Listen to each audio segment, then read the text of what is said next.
Hey guys, Streams here, coming at you with another review, and this time I'm pretty early because we got the Genestealer Codex basically leaked, but all of the information seems to be pretty legit, and there is a bunch of stuff happening right now in Warhammer community, so you can see for yourself if you believe that or not.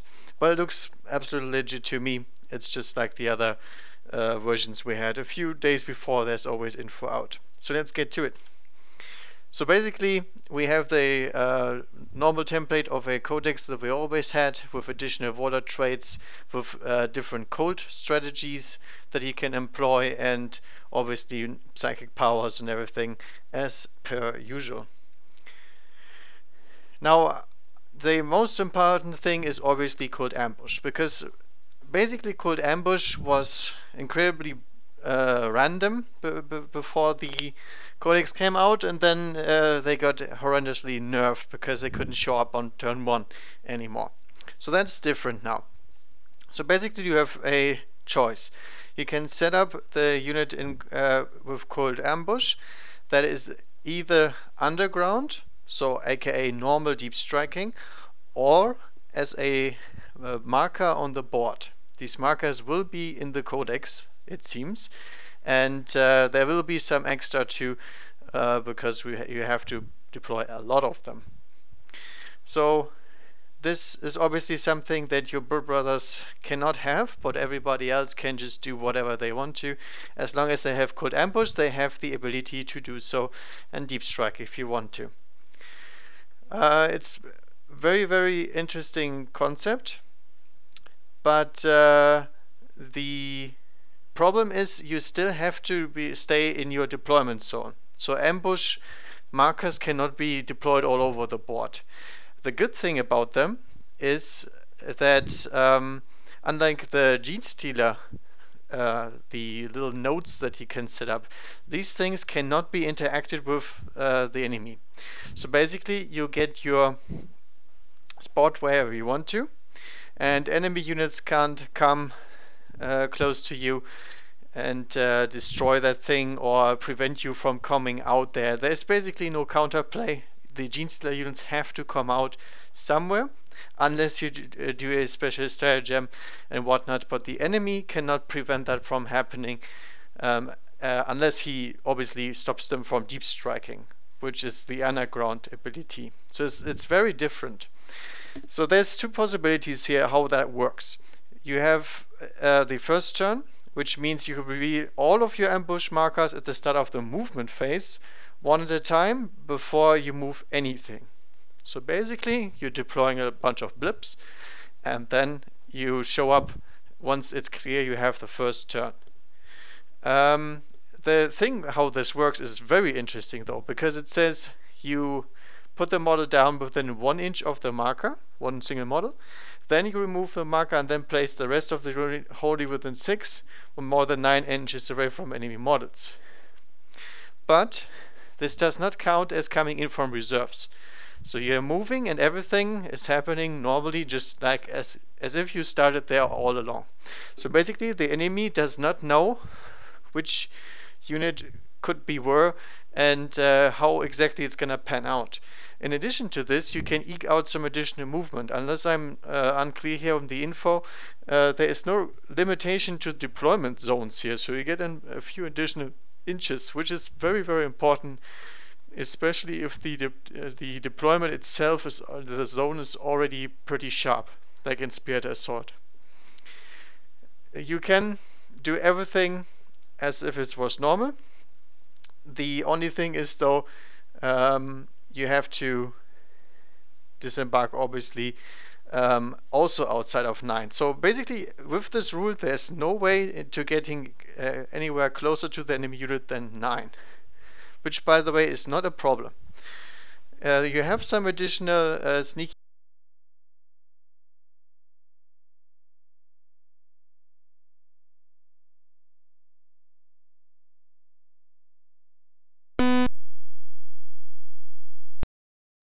So basically, the idea here is you can set up anywhere or in your own deployment zone, and then you get somewhere where you want to be. The 9 inches is obviously the big part here. Now, does that matter? Because for orcs, you have the reroll charges and whatnot. Genestealer Cults doesn't have such a thing, but there is options to increase the charge range outside of the Stratagem reroll. So that is very significant when you remember this army relies on a heavy alpha strike most of the time because it's too squishy to stay on the board. So this is huge. Now the second option is the opponent has the first turn, in which case, as I said, you cannot move within 9 of a marker, but at the end of your opponent's first movement phase, and they set up everything they have, then you reveal your ambush markers as described, and then you just continue the turn. So basically the enemy cannot prepare very well for the very first turn of shooting, but unless you are underground, you are getting shot at from the beginning of the first turn. So you can't hide all the time and eke out one turn of no shooting at you, which would be pretty unfair. So it makes sense. It is a very, very strategic way of playing this code now, because you are in control. This is not some random stuff like with the other version of Code Ambush, where you had to rely on high rolls to actually get somewhere and get incredibly screwed as well. But there's the other part, you cannot high roll anymore. So this is very consistent now. You get anywhere where you want to, but it will be more than 9 inches away. All these guys in Code Ambush that are not underground, but as blips or just on the board, do not count as reserves. So only unit underground are counting as deep striking and whatnot. That is very important because obviously the half of the army has to be on the board most of the time, and that can be a limiting factor if you're trying to get something in their lines.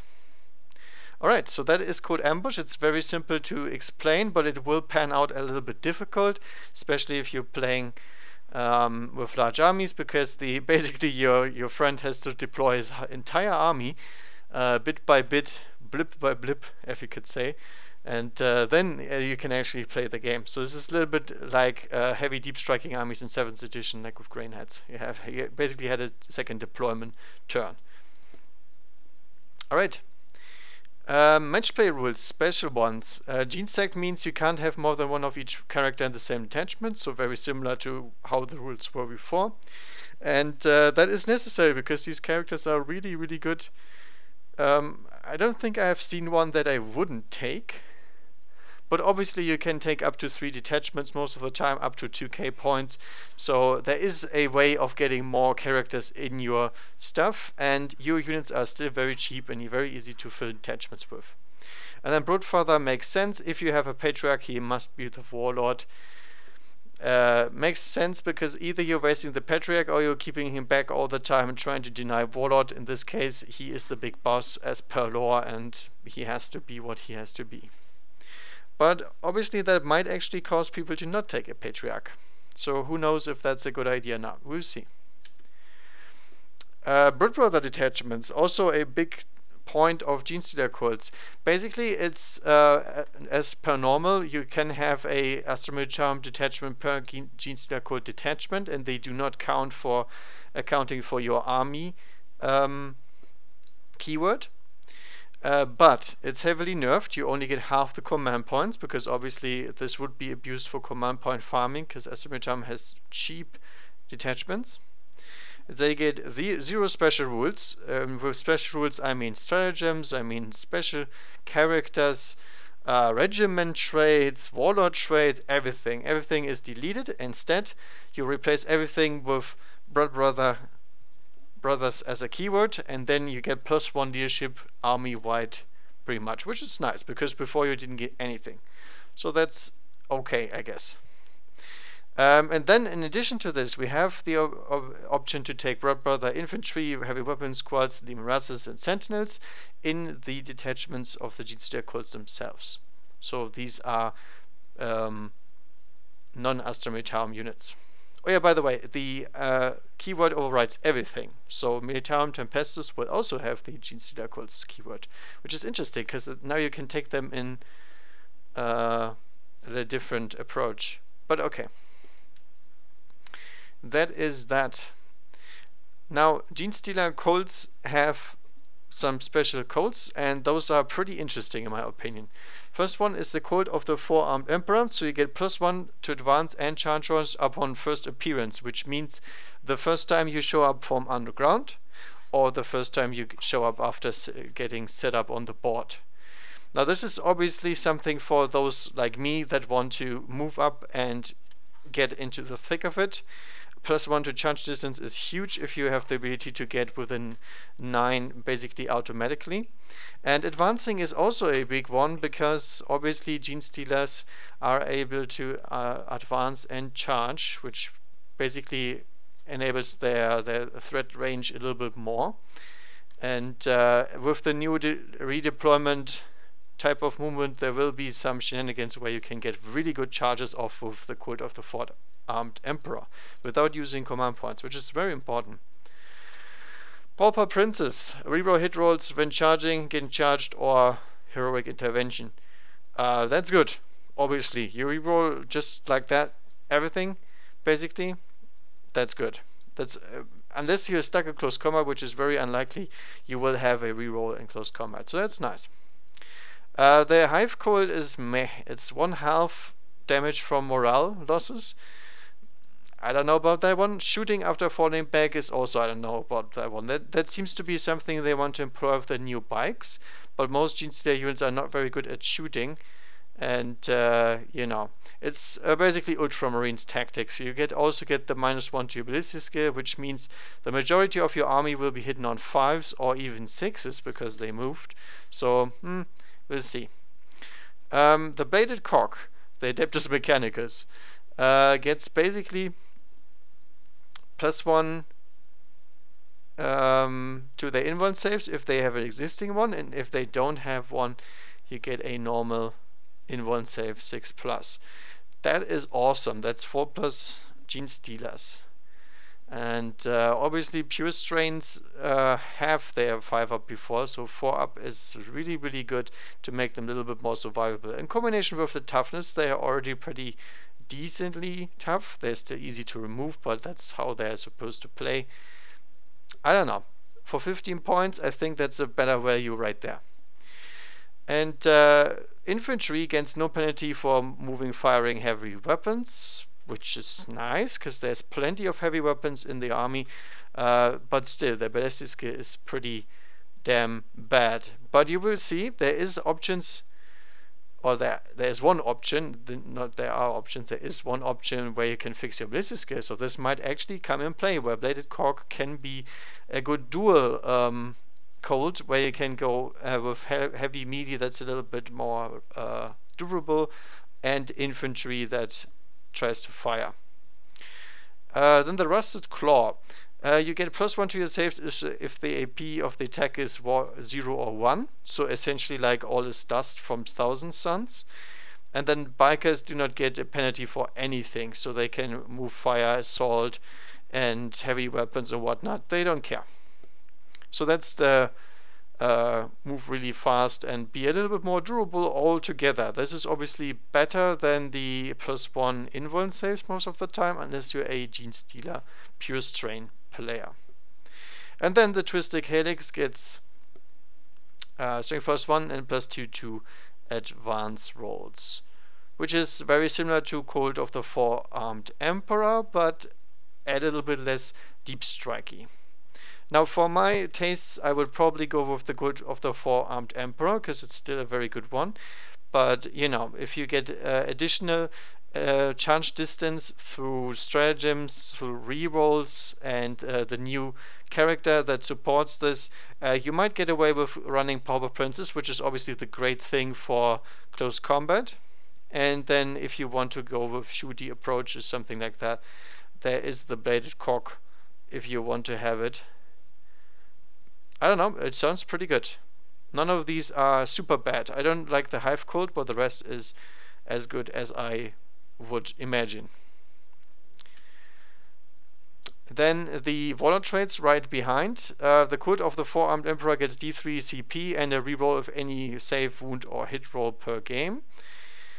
Obviously this is good because the CPs are very decent that they get, and rerolling a save sometimes is very, very important because your characters are very squishy and your meat shields just evaporate, so you might get shot at way faster than other armies usually will, especially if you have to take that Patriarch.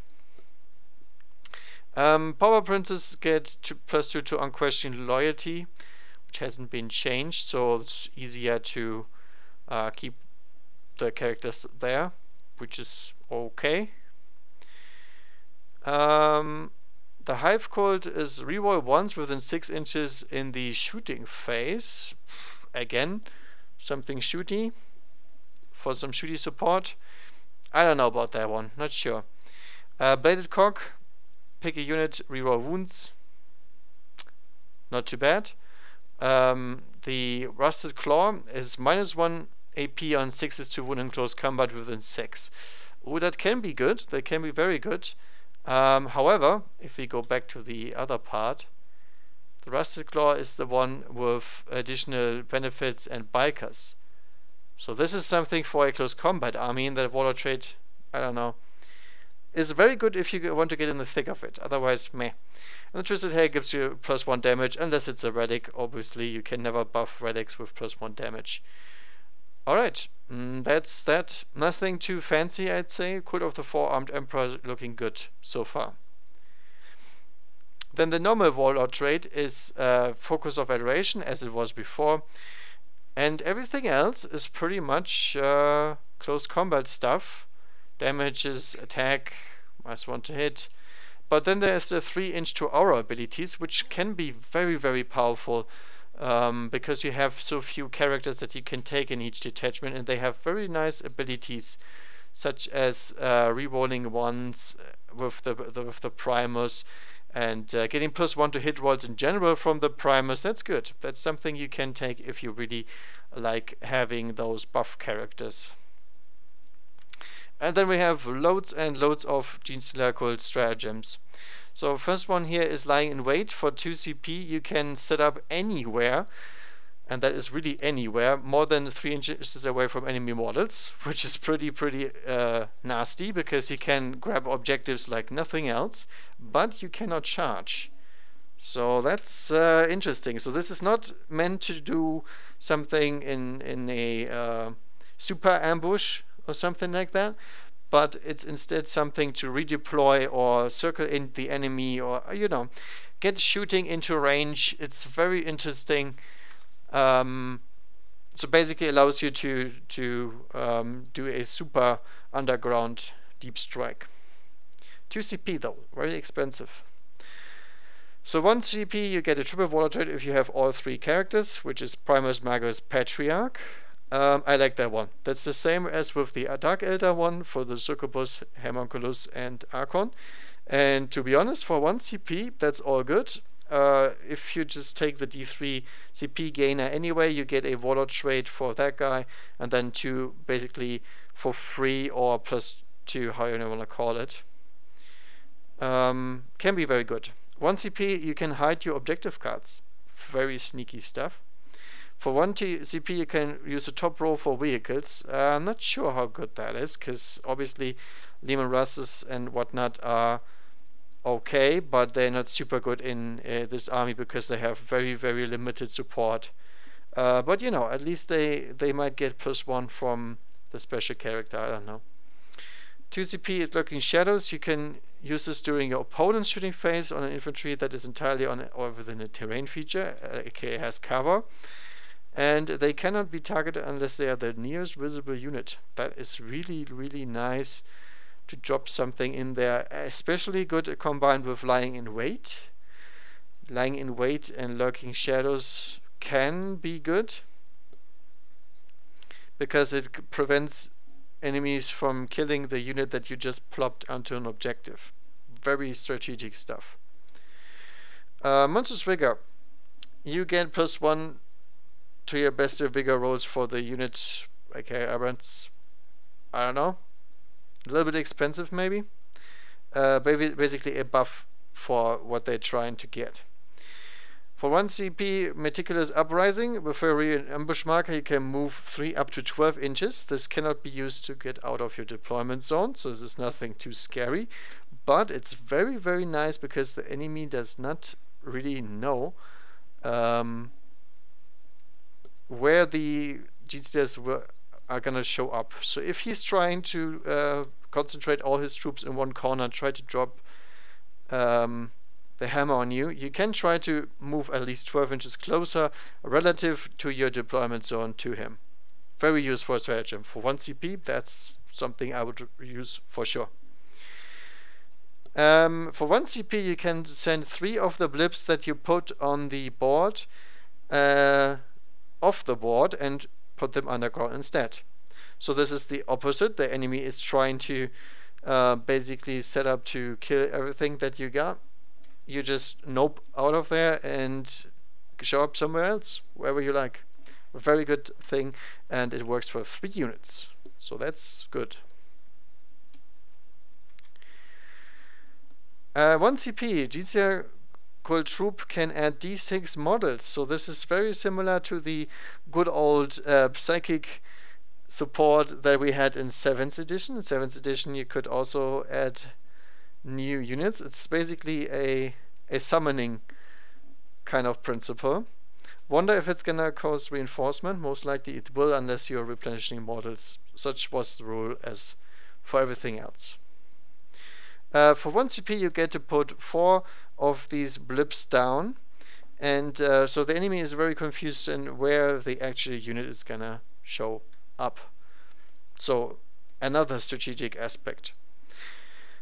For 2 CP, you can pick a unit and you roll a dice. On a 4+, they suffer D3 mortals, the 7+ D6, and that one you gain because there's 10 or more mortals in the unit, and if it's character, -1. Very similar to all the other explosives, hidden explosive bombs and whatnot. It's basically some booby trapping. 2 CP, you summon 3d6 infantry or biker units with a power level of less than those 3d6 rolls. So this is the true summoning. It's not a replenishment or everything, but you can create a new entire unit. That's something. But obviously you have to keep open reinforcement points, at least I think so. And for 2 CP is not too cheap, but you can get a very nasty unit where it needs to be, thanks to Cold Ambush on a Magus. And it counts basically as a psychic power instead of a psychic power.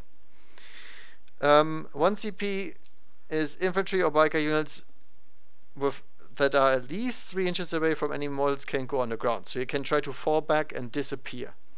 Very useful in case you're getting hammered in close combat, or if there's a knight next to you and you can't hurt it, or if something goes terribly wrong. For 1 CP, that's pretty decent. Doesn't work good on big units because it's hard to stay away 3 inches if you're a close combat army, but it's fine. Yeah, then for 1 CP, the classic 10 grenades or 5 demo charges that you can do on one single unit in one shooting phase can be handy. We have lots of grenades everywhere, especially on bikes and something like that. For 1 CP, you get an automatic explosion. I love it because I really like that stratagem in Death Guard, and it didn't make any sense to me that they had it. But these guys can basically, this allows you to deal a huge bomb straight into the enemy lines, because automatic explosions are underrated. They deal a lot of mortal wounds for 1 CP. So you're basically going full witness me mode and just put something in there, charge it in there with a specialist detachment, for example, and you're just trying to explode on purpose. And given that your vehicles are not very expensive, that's good stuff. I like it. For 1 CP, the pure strains gain random abilities. 6+ wound rolls cause extra damage, +1 to advantage and charge, obviously the best one, and then a 4+ save, but you don't get swift and deadly. So very, very similar stuff that we already had in the Tyranid Codex, I believe. It was a long time ago where you could mutate, basically. And this is a mutation. It's only 1 CP, so that's good. Otherwise, it would be a little bit strong, maybe, because Advance and Charge is really powerful. But, you know, random stuff is random. 2 CP. Basically, what the Cadians have, if you wound something, you get +1 to hits for the other units that target the very same unit. Very powerful if you have the focus to make it work. Very good against huge targets, otherwise a little bit expensive. Not sure how good it is here, and with Cadians it's very good because their shooting is enormously good. With everything else, we'll see. Is a decent one though, for sure. And then Genestealer Cult Stratagems. Cult of the Fourth Armed Emperor got the best one, the Deny an Enemy Stratagem, aka Agents of Vect. Very, very powerful because stratagems, obviously, as we all know, are very good, and it's a very high chance that it doesn't go off, and then even a chance that they can never use it again. Very, very powerful stuff. Pauper Princes gain +1 to hit rolls if a target unit killed in Genestealer Cult's character, so basically they are out for revenge. While it's fluffy, you don't really want your characters to get killed, and if they get killed, there's probably nothing around to get +1 to hit rolls. I don't know, just my opinion. But you know, you never know what's happening. These are the guys that get hit rerolls, by the way, so this is not as synergistic as you might think. Basically replaces the Primos if he gets killed. Yep. Hive Cult is the shooty one, reroll once within 6 in the shooting phase. I don't know about that one. Bladed Cock, very interesting one. Basically, it's a uprising Cult Mechanicus group. So you get on rolls of modified 6s extra hit rolls versus Imperium on the 5+, and on the 4+ versus Admech. Sorry.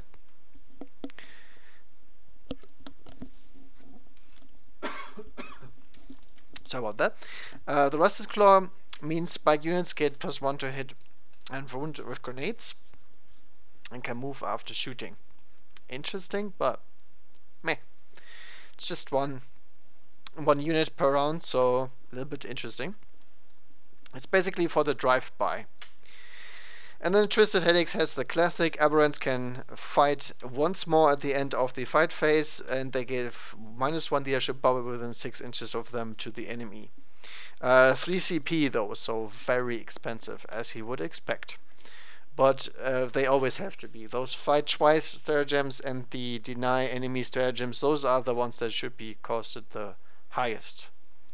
And they gotta be nerfed as well. Okay. And last but not least, we have Psychic Powers.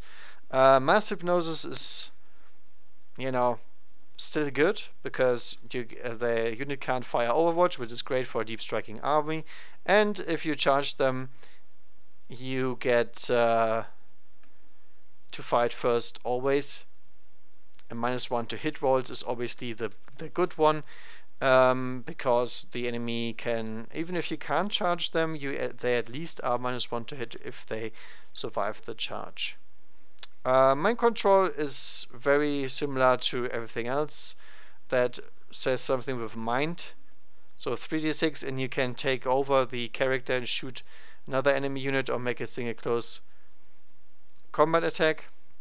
It's within 12. That's the thing that I don't like. Maybe on something that goes in like the Primus or the... Yeah, I don't know. Not really.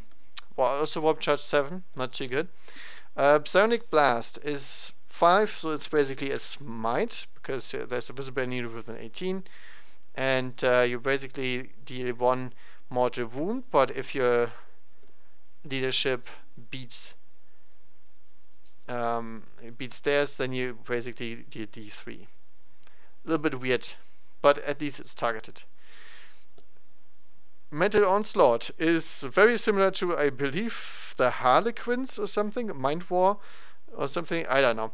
Basically, you get to wall off with a d6. You add your leadership, and then if you win, they suffer a mortal wound, and until they win something, they cause mortal wounds until they die. Very similar.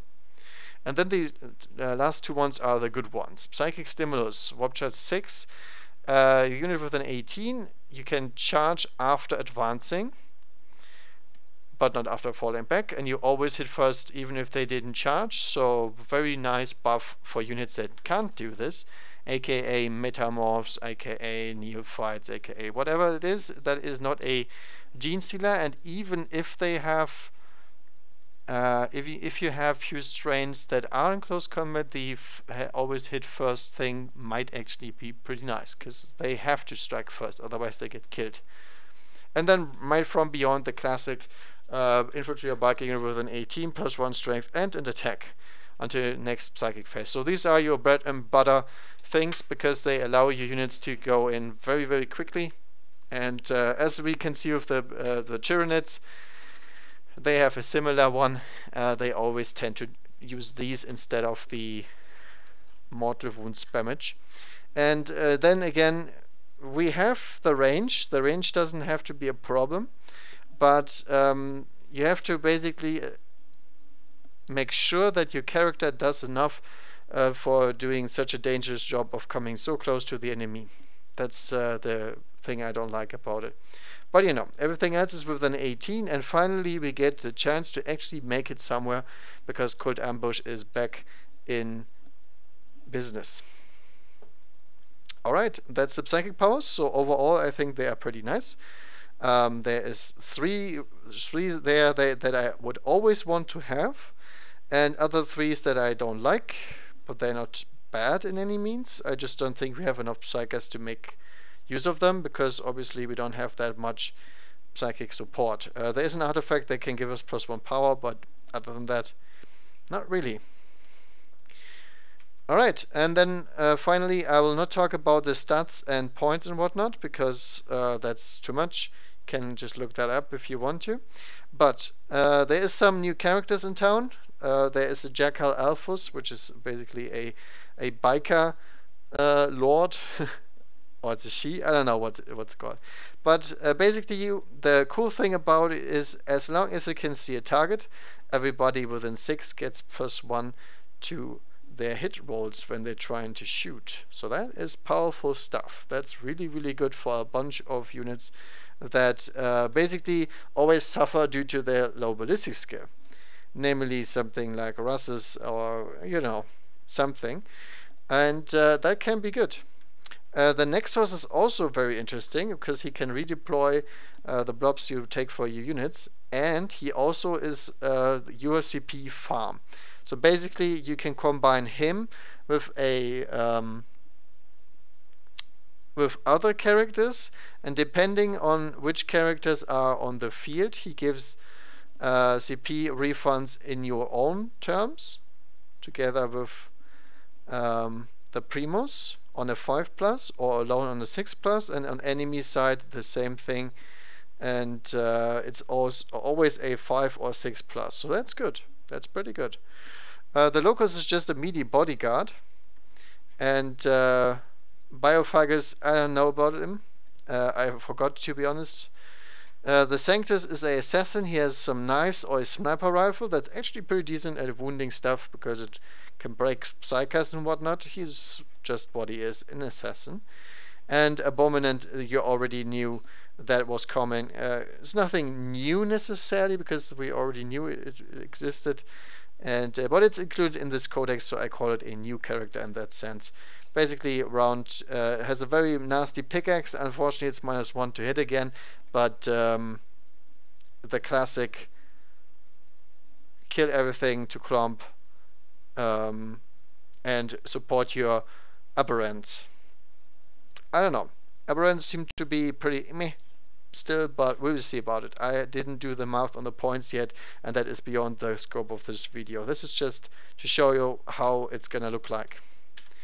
Alright, that was that. So to make it short, I think I like it. Everything about this codex. It doesn't seem to be super powerful. We don't have huge shenanigans. We have stuff that I didn't mention, like perfect ambush and whatnot, but everything that was on the internet that you can find about Genestealer, course, you probably have seen anyway, so I didn't include the majority of these. In terms of artifacts, I didn't find anything interesting. This was all a bunch of weapons or whatnot. Nothing that would change your tactics.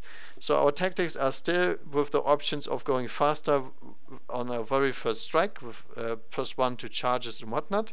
We have characters that support advancing or charging, and yeah, looks like a very, very mobile army that has a huge strategic aspect now instead of a random aspect. And I think that's an improvement in itself just by design. I love the idea that they make it a little bit less powerful, but then 100% reliable.